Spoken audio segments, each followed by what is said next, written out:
So yeah, the stuff called life.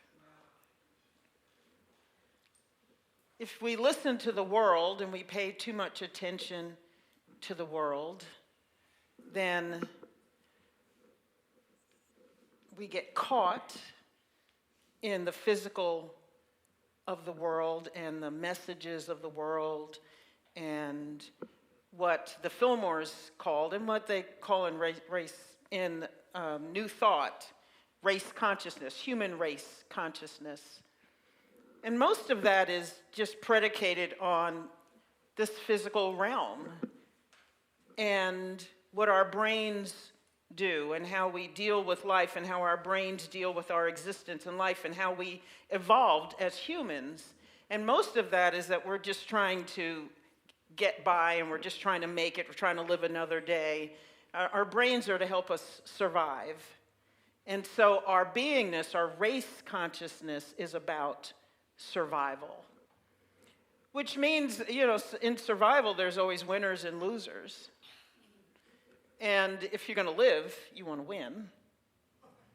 And often that meant, especially when we were first evolving as humans and we were no longer walking on all fours and becoming less and less like our primate brothers and sisters, then we started to really get in our heads that there is this fight and that we need to survive, and then our brains helped us do that. That's what they were made for. And so all of our thoughts are about, how do I survive in this moment?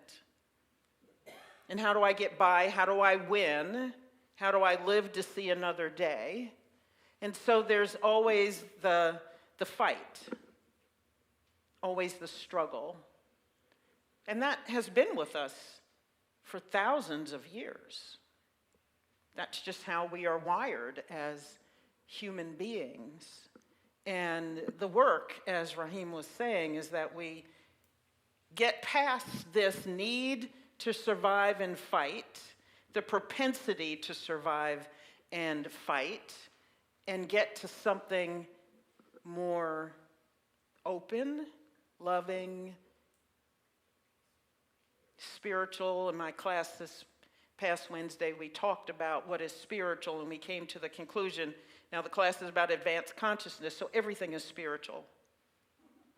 Everything is spiritual, all there is. Because if God is omnipresent, then God consciousness is everywhere. Everywhere, including us, every cell of our bodies. And so our thoughts really are, everything that is the essence of us is God consciousness. And the challenge, again, like Raheem said, is to get away from the thought of threat and survival and winning and losing and eking by and staying wrapped in and aware of the God consciousness. And then stuff happens. And we always talk about the stuff happening, and stuff is always happening in every moment because there's always something in the physical world that's impacting us at every moment. And then we get to choose, am I in fight or flight, or am I aware of God consciousness? Am I aware of the love that is surrounding me and permeating me, and that I am, the love that I am? Am I aware of that? And do I remember who I am truly in this moment? That I'm not somebody who has to fight and survive. Yes, I need to do the things I need to do. Yes, there are some things that we need to overcome. But we get to not fight even with those things. It was a huge change in life paradigm for me when I realized that I don't have to fight life anymore.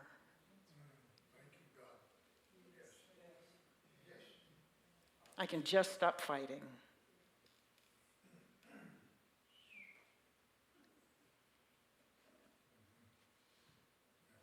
That thought catches my heart, that I can just stop fighting everything and everybody. everything and everybody, you can just stop fighting and take a breath.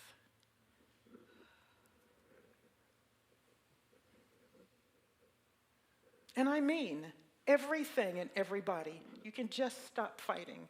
You can just take a breath and decide that this life is not about the fight.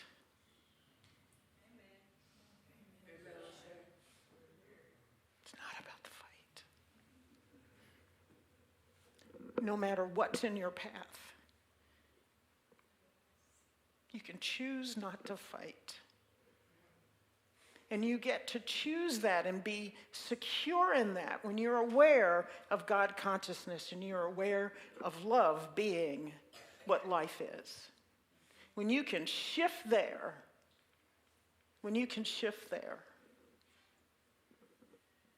then it's easy to lay down the fight. Some of us came up in families where we felt like we had to fight all the time, and we did, didn't we? Some of us are still fighting with family. Some of us are still struggling with stuff going on. With siblings, parents, children, grandchildren, cousins, aunts, uncles, colleagues, bosses, husbands.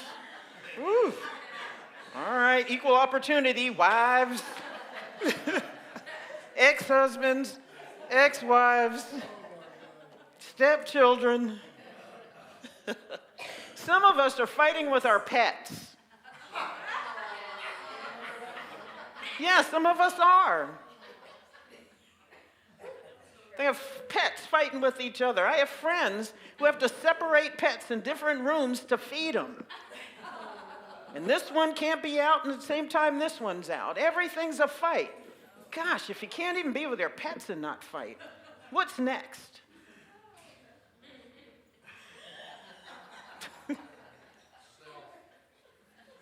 Some of us are fighting with ourselves. Thank you, Mike. How many times through the week do you fight with yourself about something? That's most of my battles. It's me.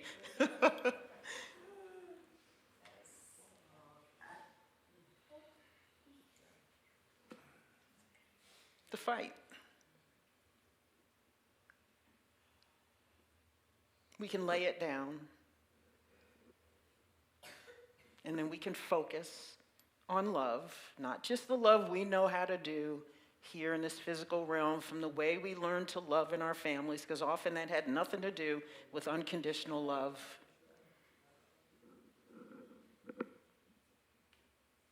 Some of us wouldn't know unconditional love if it ran up and bit us, because we weren't taught that. We were taught by people who have challenges and have their own stuff. All of us at some point realize that our parents or the people that raised us are human beings with stuff, with their own stuff, with their own fight, with their own battles. And everybody tries their best. Everybody gives their best with what they got. And sometimes we still need more.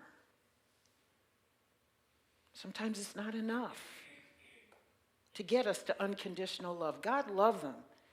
I love my parents dearly, but they had stuff.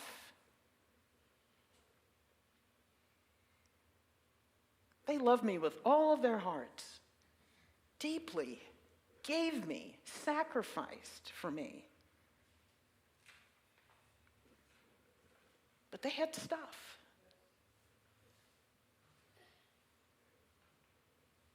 So no matter what you've got, no matter where that came from, you can lay down the fight. But you got to get to love first. The love that comes from God consciousness.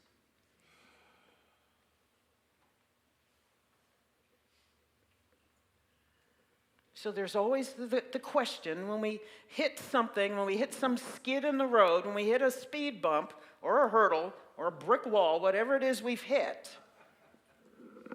whatever it is that you hit or bump up against, you end up with a question, a choice in that moment.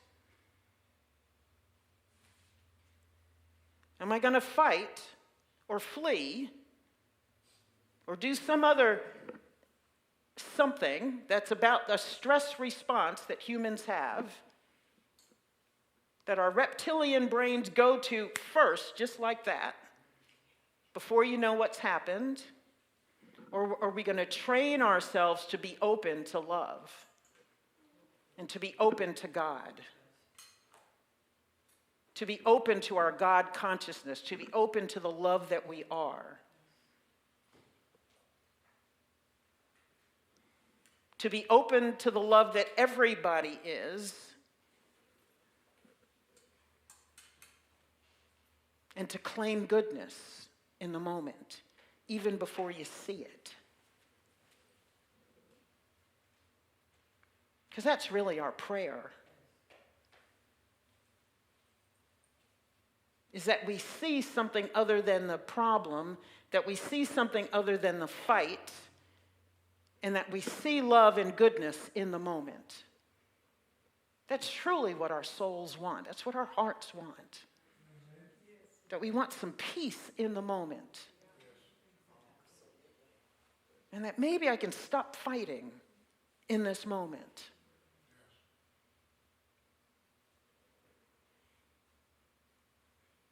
And I've told you, sometimes for me, that means I just need to get somewhere and sit and be still.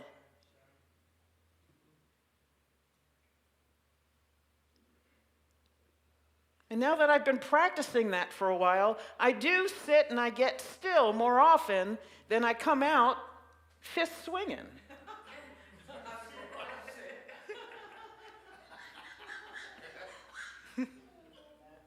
It's only taken 60-some years. But we can train ourselves to be different. We can train ourselves to look for love. We can train ourselves to look for goodness. But it's work, as Raheem said.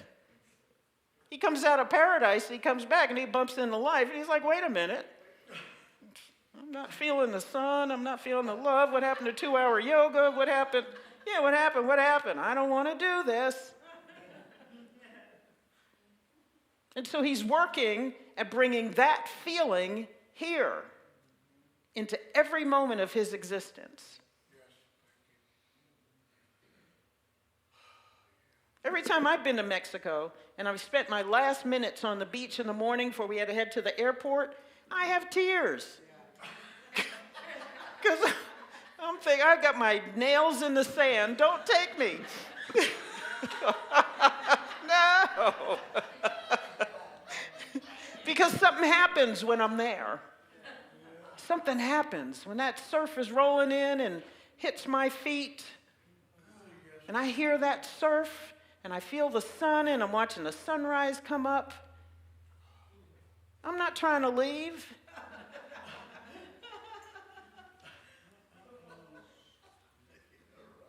And I know I've stood there in that spot trying to memorize that feeling because I do want that here. And I do have it more often now, but man, has it taken work. Yeah. A big jar of sand. And throw it all over the place. And put my feet in it, yes.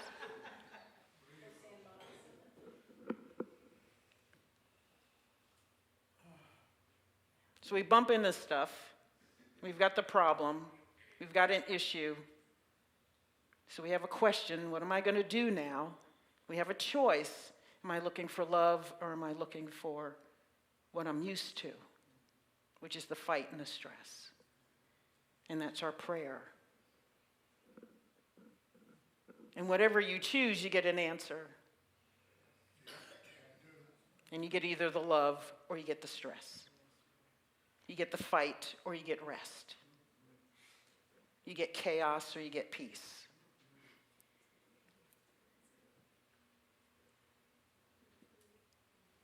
And yet this answer, the question, the answer, and the prayer in the middle is all about us and what we choose. We're the ones who ended up with the question in the beginning. We're the ones who get to the prayer in the middle, where we just want peace, we just want this to work out. And yes, as I read, that prayer must be, I want a miracle, and I am willing to do something different, because God can't make you do what you don't want to do and what you don't hold in consciousness. So if you're having a spiritual tantrum, unwilling to move, whether in consciousness or in action or whatever it is, then there's nothing you can do about that. We got to be willing to move. We have to be willing to be the answer to our prayer.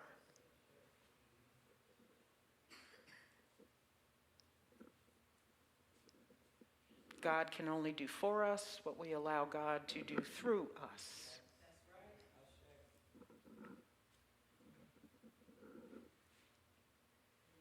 God can only do for us what God can do through us.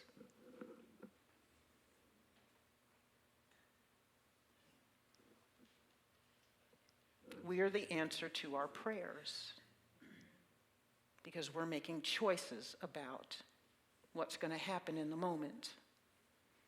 Yes, a miracle can happen, but we are the miracle.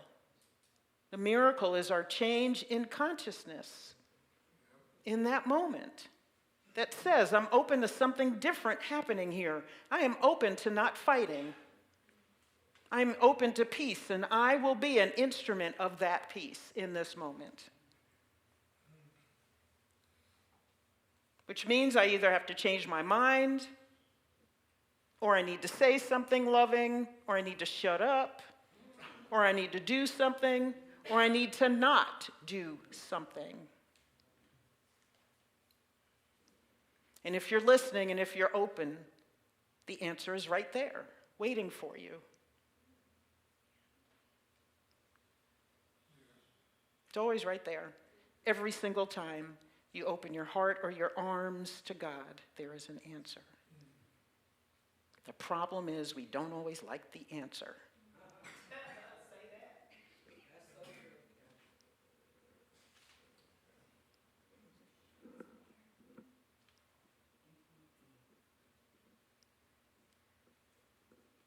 So it's all about you. What do you want? I know I'm tired of fighting. Me too, yes. Tired of fighting.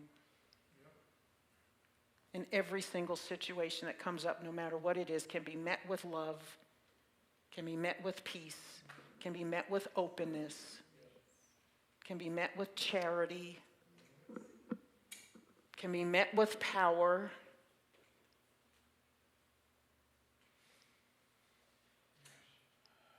And all of it you have inside of you, at the ready.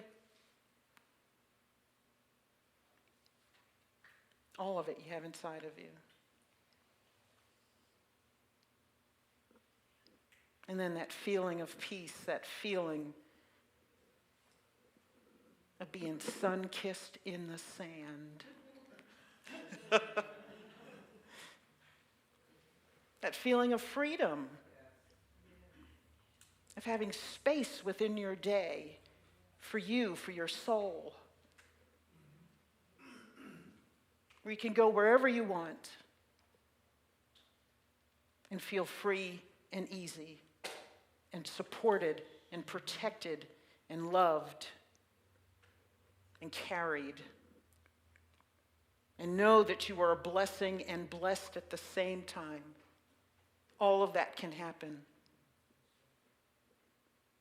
All of it. In every circumstance. We just have to say yes. Let's take this into meditation.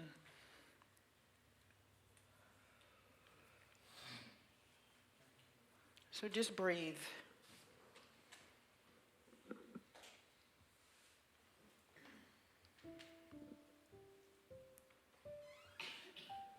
And whatever you're fighting these days, whoever you are fighting these days,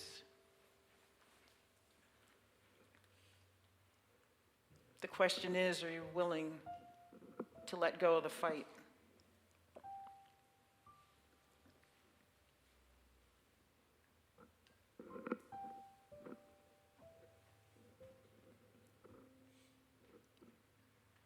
Can winning look like peace?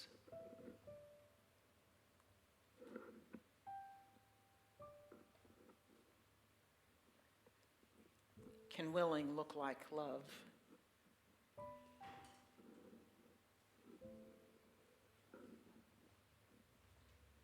Can winning look like compassion for self and others?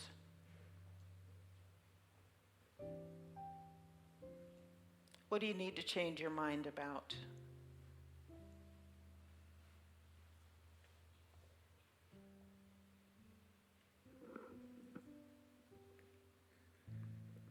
Can you look at a situation in your life right now that's vexing you?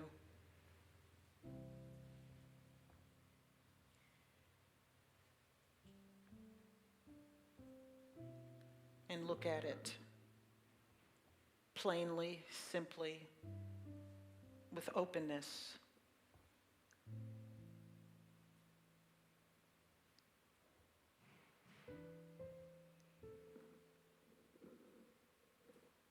You can unclench your fists, relax your jaw. You can sit back.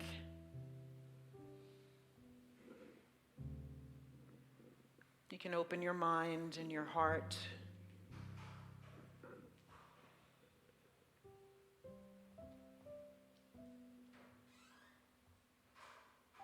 And welcome in God.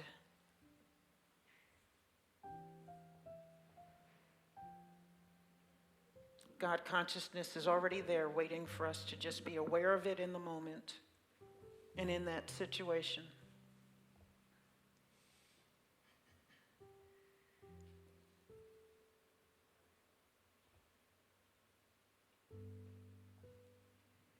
God is ever present.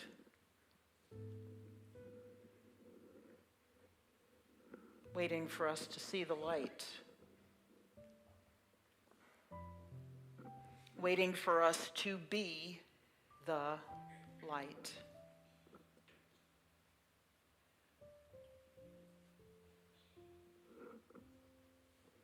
Waiting for us to stop acting like we don't have any power. Waiting for us to stop acting like we don't have the answer.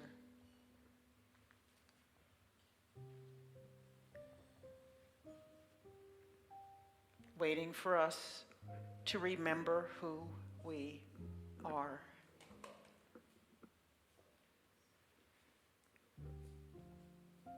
And in that moment, we are powerful beyond imagination. In the moment you remember,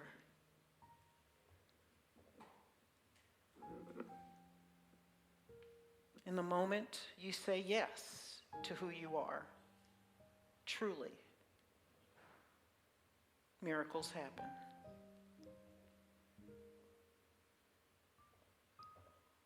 For you are the miracle.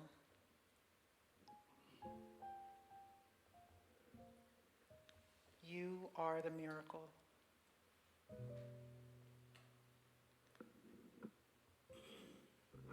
You remembering who you are is the miracle.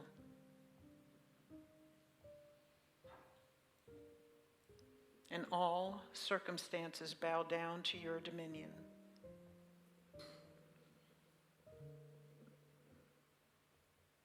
Your path will become smooth.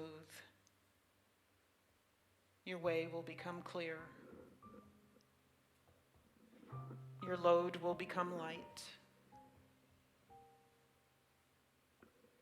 Your breath will become easy.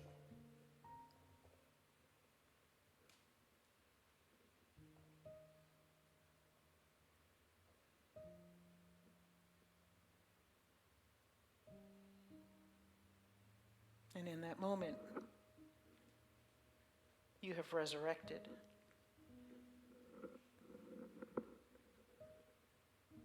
You have risen.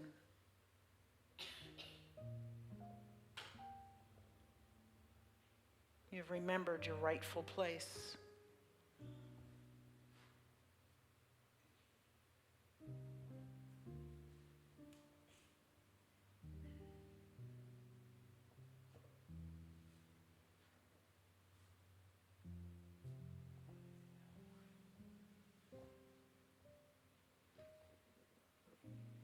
So we say yes and thank you for peace, for the ability to choose peace in every moment, for the ability to choose love in every moment.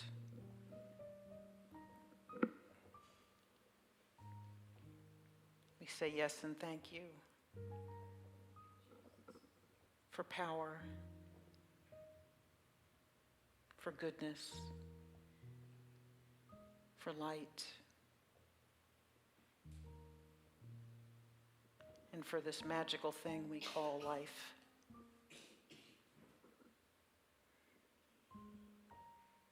So let's take a deep breath in together. Exhale. No fight, no stress. Just light, just love. Breathe and relax.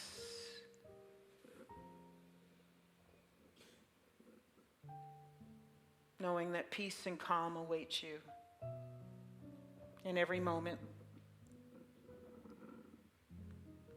in every situation, merely by saying yes.